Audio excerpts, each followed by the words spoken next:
Unit 4 Disposal of Sewage, Content of the PPT, Self-Purification Process Definition, Factors Affecting It, Zones of Pollution in Water, Oxygen Sav Curve. Self-purification of water. When the wastewater is discharged into the river, a BOD of mix increases initially and DO level starts following. By sunlight, a BOD gradually reduced and DO increases and reaches saturation level. A river gets purification on its own. ரிவரோட maximum DO value 9.2, minimum 4 milligram per litre. நம்ம waste வாட்டரை ரிவரில் discharge பண்ணுற at the point of discharge at time is equal to 0. The concentration of river is 9.2 and concentration of sewage is 0. After few days, the concentration of sewage became high. The concentration of river became 0. It's unfavorable for aquatic life. திரும்பி நம்ம purification பண்ணணும் by using sunlight. So sunlight மூலமாக oxygen ரிவரில் supply பண்ணிவிட்டு, so ரிவரில் இருக்கிற organic matter அந்த ஆக்சிஜனை எடுத்துகிட்டு அதில் இருக்க ஆர்கானிக் மேட்டர்லாம் டீகம்போஸ் பண்ணதுக்கு அப்புறம் BOD is gradually reduced and DO is increases to the saturation level. This is known as self purification of water. இந்த பிக்சரை பார்த்துங்க. ஸோ இந்த பிக்சரில் ஒரு ரிவர் கண்டாமினேட்டட் ஆகிருக்கு. ஸோ இந்த ரிவரில் எந்த ஒரு அக்வாட்டிக் லைஃப்பும் இல்லை, only bacteria is present. Dilution factor. The quantity of diluting water to quantity of sewage. எவ்வளோ அமௌண்ட் ஆஃப் வாட்டருக்கு எவ்வளோ சீவேஜை பண்ணால் எவ்வளோ உன்னோட DO of mix at that time T is equal to இருக்கும். at that time, that is point of discharge அப்போ அந்த குவான்டிட்டி இருக்குல்ல, சீவேஜோட குவான்டிட்டி ரிவரோட குவான்டிட்டி மிக்ஸ் பண்ணுறப்ப என்ன உன்னோட DO வேல்யூ வரும். சேச்சுரேஷன் DO நமக்கு 9.2ன்னு தெரியும். இதில் கண்டுபிடிக்கிற வேல்யூவை அந்த 9.2 மைனஸ் பண்ணிங்கன்னா at the time T is equal to 0ல் எவ்வளோ உன்னோட DO குறைஞ்சிருக்குன்னு கண்டுபிடிச்சிடலாம். அதை கண்டுபிடிக்கிறதுக்கு தான் இந்த formula. C is equal to CSQS plus CRQR divided by QSQR. CSCRனா concentration of sewage, concentration of river. QSQRனா quantity of sewage, quantity of river. Next topic, factors affecting self-purification factors. Dilution. டைல்யூஷன்னா நான் ஃப்ரண்ட்டில் சொன்ன மாரி தான், எவ்வளோ குவான்டிட்டி ஆஃப் வாட்டரில் எவ்வளோ waste water mix ஆகுது, அந்த பாயிண்ட் ஆஃப் டிஸ்சார்ஜில் எவ்வளோ DO கண்டென்ட் வருது, அப்புறம் நாட்கள் தட் இஸ் டைம் போக போக எந்த இடத்துல கிரிட்டிக்கல் DO கண்டென்ட்டு எந்த டிஸ்டன்ஸில் எந்த டைமில், அது பேர் தான் டைல்யூஷன். கரண்ட் அப்படின்னா என்ன அப்படின்னா, in large current water. Okay, அப்படின்னா பெரிய ரிவரில் உன்னோட வேஸ்ட் வாட்டரில் டிஸ்சார்ஜ் பண்ணால் எல்லா மேட்டரும் ஃப்ளோட்டிங்காக தான் இருக்கும், மிக்ஸ் ஆக தான் இருக்கும், எதுவுமே கீழே செட்டில் ஆகிருக்காது பாட்டமில். இதுவே ஸ்மால் பாண்டில் இல்லை கெனலில் டிஸ்சார்ஜ் பண்ணனா எல்லா வேஸ்ட் பார்ட்டிகல்ஸும் கீழே பாட்டமில் செட்டில் ஆகிடும். ஸோ அப்போ செட்டில் ஆனால் ஈஸியாக உங்களுக்கு DO கண்டென்ட் குறைஞ்சிரும். Next temperature. ஹை டெம்பரேச்சராக இருந்துச்சு அப்படின்னா, so biological and chemical activities ஹையாக இருக்கும். So rapid depletion of DO தான், எப்பயாச்சும் தான் குறையும். ஸோ அப்போ என்ன ஆகும் அப்படின்னா, ஹை டெம்பரேச்சராக இருக்கக்குள்ள பாக்டீரியா அந்த ஹை டெம்பரேச்சரில் இருக்காது. ஸோ DO லெவல் இன்க்ரீஸ் ஆகும், சில நேரத்தில் கம்மியாகும். இதுவே லோ டெம்பரேச்சரில் பாக்டீரியா மட்டும்தான் ப்ரெசென்ட் ஆகிருக்கும், உங்களோட DO level will fall down. Sunlight. So அந்த ஃபால் டவுன் ஆன DO லெவலை எப்படி இன்க்ரீஸ் பண்ண முடியும் அப்படின்னா, பை யூஸிங் சன்லைட். ஸோ உன்னோட பிளான்ட்டில் நம்ம பிக்சரில் பார்த்தோம்.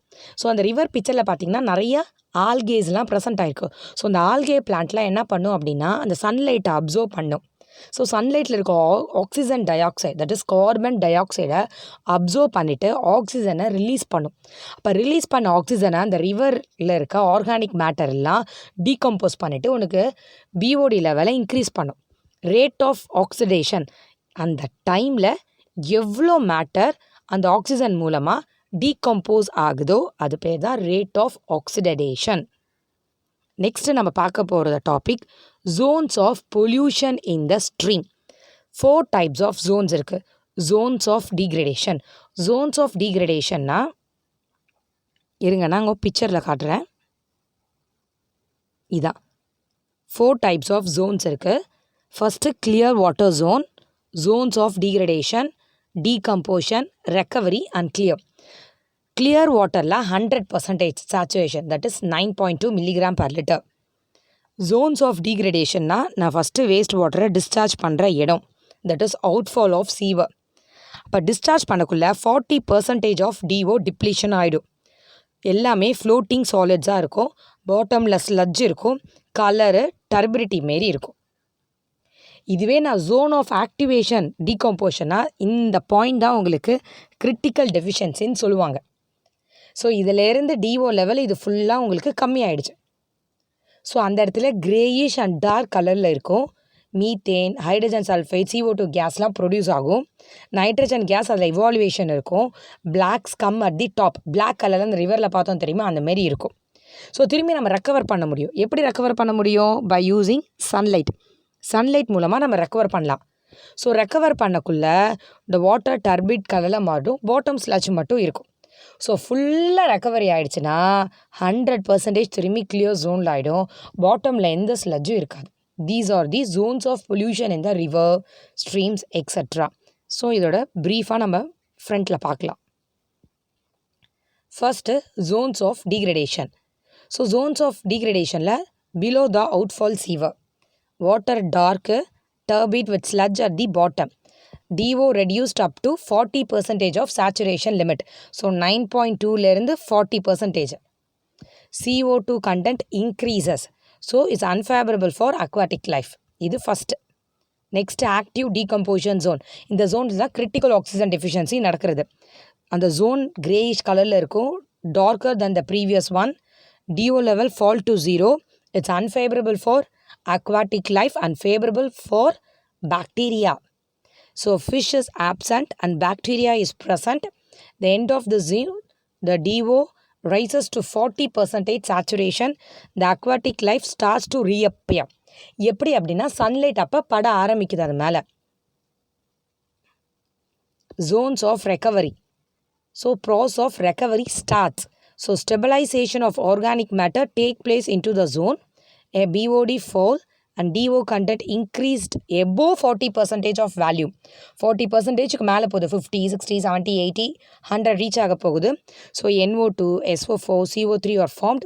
Near the end of the zone, the aquatic life will reappear. And last is a clear water zone. Water became clear and attractive.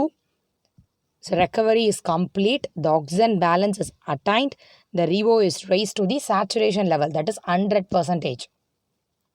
Next topic. So இதை தான் நம்ம பார்த்துருக்கோம். ஸோ இதில் பாருங்கள் என்னென்ன அக்வாட்டிக் லைஃப்லாம் இருக்கும். இதிலே பார்த்தீங்கன்னா ட்ராப் ஃபிஷ்ஷஸ் இருக்குமா, டீகம்போஷன் ஜோன்ஸில் கிராப் இருக்குமா, இந்தமாரி ஃப்ளவர்ஸ்லாம் இருக்கும், செக் பண்ணிக்கோங்க. Next topic oxygen sag curve. So அது என்ன ஆக்சிஜன் சாக் கர்வ் அப்படின்னா, ஸோ இதுதான் உங்களோட பாயிண்ட் ஆஃப் டிஸ்சார்ஜு. இப்போ டிஸ்சார்ஜ் பண்ணுறப்ப நான் ஆல்ரெடி சொல்லியிருக்கேன் உங்களுக்கு, 9.2 மில்லிகிராமில் இருக்கிறது இன்னும் ஒரு 1.8 அப்படின்னு கம்மியாக தான் ஆகும், உடனே ஃபாலோ ஆகாது. ஸோ அதான் நம்ம படிச்சிருக்கோம் ஃபஸ்ட்டு டீக்ரடேஷன் ஜோன். ஸோ இந்தமாரி கம்மியாகிட்டே போயிட்டு ஆக்டிவ் காம்போஷனில் வருது, that is critical oxygen deficiency, DC. இந்த வேல்யூ எந்த டைமில் கண்டுபிடிப்போம், எந்த இடத்துல நம்ம வாட்டரில் கண்டுபிடிப்போம், திரும்பி இது இன்க்ரீஸ் ஆகுது. இது பேர் என்ன அப்படின்னா டீஆக்சிஜனேஷன் ஸ்டேட்டுன்னு சொல்லுவாங்க. இது பேர் ரீஆக்சிஜனேஷன் ஸ்டேட். இந்த டீஆக்சிஜனேஷன் ஸ்டேட்டும் ரீஆக்சிஜனேஷன் ஸ்டேட்டும் ஒரு இடத்துல ஜாயிண்ட் ஆகியும் அந்த இடம் தான் கிரிட்டிக்கல் ஆக்சிஜன் டெஃபிஷியன்சி. அந்த இடத்துலேருந்து தான் சுத்தமாக ஜீரோக்கு வந்துடும். நம்ம எந்த இடத்துல கிரிட்டிக்கல் ஆக்சிஜன் டெஃபிஷியன்சி இருக்கோ அதுலேருந்து தான் இன்க்ரீஸ் பண்ண ஸ்டார்ட் பண்ணுவோம். இதோட டயக்ராம் தான் நான் கீழே போட்டிருக்கேன். ஃபஸ்ட்டு ஆக்சிஜன் சாக் கர்வ்னா என்ன அப்படின்னா, stream at the point of time during the self-purification process is difference between the saturation DO and the DO content at that time. So நான் சொன்ன மாரி இந்த ரிவரில் நான் வேஸ்ட் வாட்டரை டிஸ்சார்ஜ் பண்ணுறேன், at the time T is equal to 0ன்னு போட்டு நான் DO mix வச்சு ஒரு வேல்யூ கண்டுபிடிக்கிறேன். CSQS + CR/QR டிவைடட் பை QRQSன்னு போட்டு ஒரு வேல்யூ கண்டுபிடிக்கிறேன். ஆல்ரெடி நான் சொல்லியிருக்கேன் சேச்சுரேஷன் DO 9.2 இருக்கும். 9.2 வந்த வேல்யூவால் மைனஸ் பண்ணுறோன்னு பார்த்தீங்களா, அந்த வேல்யூ தான் oxygen deficiency at the initial stage. So initial stage நான் சொன்ன மாரி ஆக்சிஜன் டீஆக்சிஜனேஷன்னா என்ன, ரீஆக்சிஜனேஷன்னா என்ன. டீஆக்சிஜனேஷன்னா the wastewater is discharged into the stream, a DO level in the stream goes on depleting. So depends upon the amount of organic matter remain to be oxidized at the time and the temperature. முக்கியமாக அந்த டைமில் எந்த டெம்பரேச்சரில் தெரியும். ஓகேவா. ரீஆக்சிஜனேஷனா oxygen supply பண்ணுறது. So oxygen supply continues to the water through the process of reaeration or reoxygenation. இது நம்மளுக்கு சன்லைட் மூலமாக பண்ணுறோம். So this are diagram. இது time of flow in the stream in டேஸில். இது டிஓ கண்டென்ட். ஜீரோலேருந்து ஸ்டார்ட் பண்ணுறாங்க பாருங்கள். ஓகேவா. ஸோ இதை ஜீரோ ஸ்டேஜில் என்ன ஆகும் அப்படின்னா அப்படியே தான் இருக்கும். அதனால தான் ஜீரோவில் வைக்காமல் கொஞ்சம் தள்ளி வச்சுருக்காங்க. ஸோ அதுதான் ஸ்டார்டிங். ஓகேவா. ஸோ இதுலேருந்து நம்ம என்ன ஆகும் அப்படின்னா ஃபஸ்ட்டு டிஓ லெவல் போயிட்டே இருந்து ஒரு இடத்துல இதுலேருந்து டிக்ரீஸ் ஆகி கம்மியாகுது, திரும்பி இன்க்ரீஸ் ஆகுது, ரீஆக்சிஜனேஷன். அந்த 2 பாயிண்ட் ஸ்ட்ரெட் ஆகுது பார்த்தியா, அதுதான் என்ன அப்படின்னா கிரிட்டிக்கல் ஆக்சிஜன் டெஃபிஷியன்சி. டிஓ மிக்ஸ் இது டிடி எந்த டைமில் கம்மியாகிட்டே வருதுன்னு. ஸோ ப்ராப்ளத்தில் எப்பயுமே நம்ம ஃப்ரண்ட்டில் ப்ராப்ளம் பார்த்துருப்போம். ஸோ எப்படி ப்ராப்ளம் பார்த்துருப்போம் அப்படின்னா எந்த டிஸ்டன்ஸில் எந்த டைமில் உங்களுக்கு கிரிட்டிக்கல் ஆக்சிஜன் டெஃபிஷியன்சி நடக்குதுன்னு தான் கண்டுபிடிப்ப சொல்லியிருப்பாங்க. ஓகேவா. This is oxygen sag curve. ரீஆக்சிஜனேஷன்னா என்னென்னு எழுதணும், டீஆக்சிஜனேஷன்னா என்னென்னு எழுதணும், ஆக்சிஜன் சாவ் கர்வோட டெஃபினிஷன்ஸ் எழுதணும். தேங்க்யூ.